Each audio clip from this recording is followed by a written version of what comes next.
Toss हारकर पहले बल्लेबाजी करते हुए बल्लेबाजों ने तो किया कमाल, लेकिन फिर अंतिम ओवरों में ऐसे पलट गया पूरा मैच। इस पहले वनडे की पूरी हाईलाइट वीडियो देखने के लिए वीडियो को अंत तक जरूर देखिएगा। लेकिन इससे पहले अगर आप भी रोहित शर्मा को एक बेहतरीन कप्तान मानते हो तो इस वीडियो को एक लाइक जरूर करें। नमस्कार दोस्तों, हार्दिक पांड्या की कप्तानी में T20 श्रृंखला में धमाकेदार जीत हासिल करने के बाद आज भारत और न्यूजीलैंड के बीच 3 मैचों की वनडे श्रृंखला का पहला वनडे मुकाबला न्यूजीलैंड के ईडन पार्क ऑकलैंड में खेला गया। ऐसे में दोस्तों इस रोमांचक पहले वनडे मुकाबले में न्यूजीलैंड के कप्तान केन विलियमसन ने टॉस जीता और पहले गेंदबाजी करने का फैसला लिया और भारतीय टीम की विपक्षी टीम भारतीय टीम को बल्लेबाजी के लिए आमंत्रित किया। ऐसे में इसके बाद टीम इंडिया की ओर से रनों की बारिश करने के इरादे से 2 दिग्गज धाकड़ ओपनिंग बल्लेबाज मैदान में उतरे। कप्तान शिखर धवन और शुभमन गिल के कंधों पर भारत को इस महत्वपूर्ण मुकाबले में बेहतरीन शुरुआत दिलाने की एक बड़ी जिम्मेदारी थी। और दोस्तों पारी की पहली ही गेंद से दोनों ही बल्लेबाजों से कुछ ऐसा ही अंदाज देखने को मिला। जी हाँ, दोनों ही बल्लेबाजों ने न्यूजीलैंड के गेंदबाजों के खिलाफ बेहतरीन बल्लेबाजी करते हुए पहली ही गेंद से रन बटोरने शुरू कर दिए और पावर प्ले का पूरी तरह फायदा उठाते हुए पहले 10 ओवर में मैदान में समय समय पर चौके और छक्के लगाते हुए पहले 10 ओवर में स्कोर बोर्ड पर 40 रन लगा दिए। दोस्तों दोनों ही बल्लेबाज आज शानदार लय में दिखाई दे रहे थे। न्यूजीलैंड का जो भी गेंदबाज आ रहा था दोनों ही बल्लेबाजों के सामने विफल नजर आ रहा था, जिस कारण अब न्यूजीलैंड के कप्तान केन विलियमसन के चेहरे पर टेंशन साफ तौर पर दिखाई दे रही थी, क्योंकि दोस्तों 10 ओवर के बाद दोनों ही बल्लेबाजों ने अब अपने हाथ खोलने शुरू कर दिए थे। हर ओवर से अब कभी चौका तो कभी छक्का देखने को मिल रहा था, जिसके चलते जल्दी ही दोनों ही खिलाड़ियों ने इस पहले वनडे मुकाबले में अपना शानदार 50 जड़ दिया। यहाँ दोस्तों और साथ ही टीम इंडिया को 100 रनों के पार पहुंचा दिया। ऐसे में दोस्तों न्यूजीलैंड को अगर मुकाबले में वापसी करनी थी तो अब इस साझेदारी को तोड़ना जरूरी हो गया था। और दोस्तों आखिरकार ये काम करके दिखाया 24वां ओवर लेकर आए लॉकी फर्ग्यूसन ने। जी हाँ, फर्ग्यूसन ने ओवर की पहली ही गेंद पर टीम के लिए खतरा साबित हो रहे शुभमन गिल को डेवॉन कॉनवे के हाथों कैच आउट करवाते हुए न्यूजीलैंड को पहली सफलता दिला दी। आपको बता दें शुभमन गिल 50 रनों की पारी खेल आउट हुए।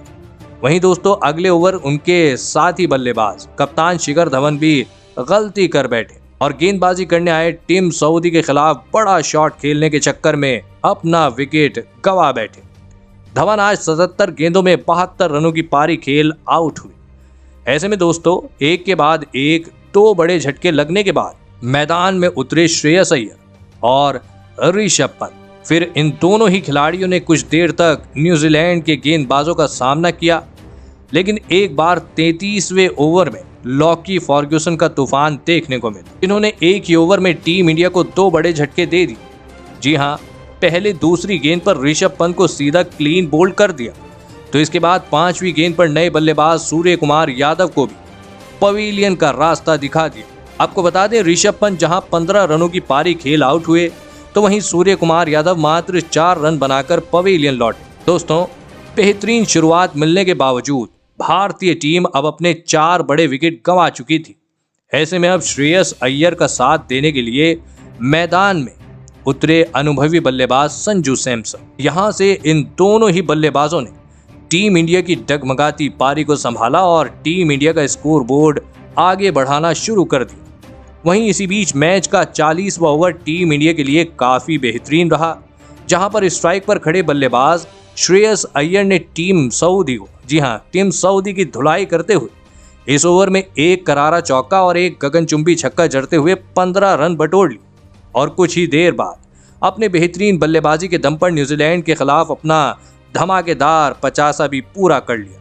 आपको बता दें अय्यर एक छोर से शानदार बल्लेबाजी तो कर ही रहे थे, लेकिन दूसरे छोर पर खड़े संजू सैमसन भी उनका बाखूबी साथ निभा रहे थे।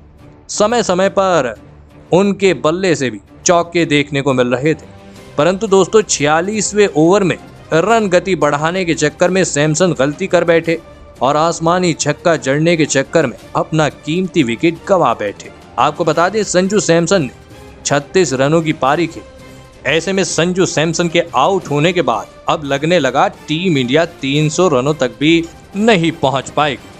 लेकिन दोस्तों, अंतिम ओवर में बल्लेबाजी करने आए वॉशिंगटन सुंदर ने आज मानो जैसे आतंक ही मचा दिया।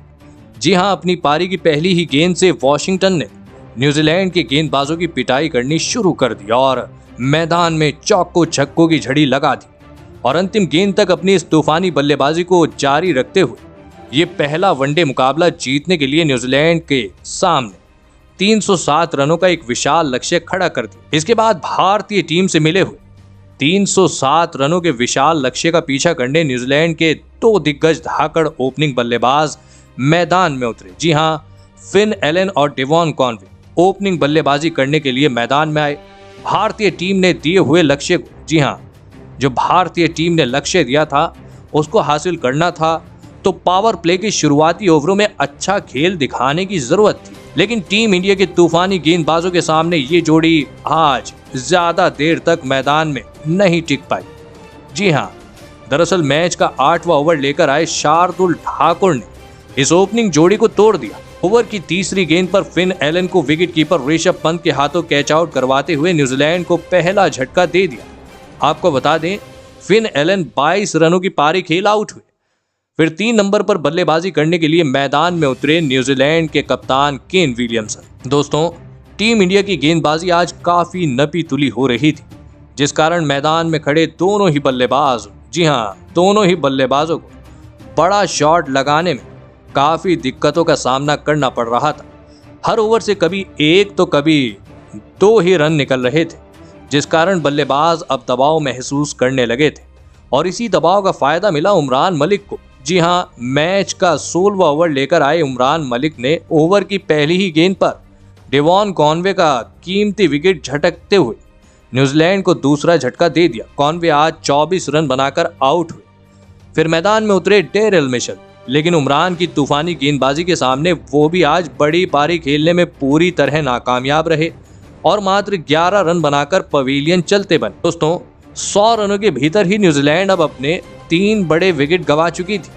ऐसे में अब कप्तान केन विलियमसन का साथ देने के लिए मैदान में उतरे टॉम लैथम। फिर यहां से लैथम और विलियमसन ने भारतीय गेंदबाजों के खिलाफ सूझबूझ के साथ बल्लेबाजी करी। जी हां, करते हुए एक बार फिर न्यूजीलैंड का स्कोर बोर्ड आगे बढ़ाना शुरू कर दिया। दोस्तों, दोनों ही बल्लेबाज बेहतरीन लय में नजर आ रहे थे। खराब गेंदों को समय समय पर बाउंड्री के पार पहुंचा रहे थे, जिसके चलते जल्दी ही न्यूजीलैंड ने 150 रनों का आंकड़ा भी पार कर लिया।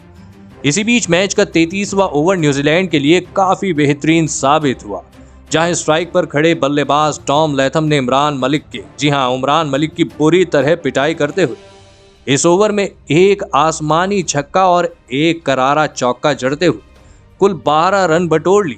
आदि कुछ ही देर बाद दोनों ही बल्लेबाजों ने अपना शानदार 50 पूरा कर लिया। दोस्तों, धीरे धीरे अब ये साझेदारी भारतीय टीम के लिए खतरा साबित हो रही थी, क्योंकि 50 के बाद दोनों ही बल्लेबाजों ने अपने हाथ खोलने शुरू कर दिए थे। हर ओवर में चौका तो कभी छक्का देखने को मिल रहा था और अब न्यूजीलैंड ने 200 रनों का आंकड़ा भी पार कर लिया था। ऐसे में अब अंतिम 60 गेंदों पर न्यूजीलैंड को जीत के लिए 80 रनों की जरूरत थी। विलियमसन और लैथम की जोड़ी मैदान में मौजूद थी। इस कारण मुकाबले में वापसी करनी थी तो टीम इंडिया को इस जोड़ी को तोड़ना जरूरी हो गया था। तो दोस्तों, आपको क्या लगता है, कौन जीतेगा आज का मैच? हमें नीचे कमेंट सेक्शन में जरूर बताइएगा। धन्यवाद।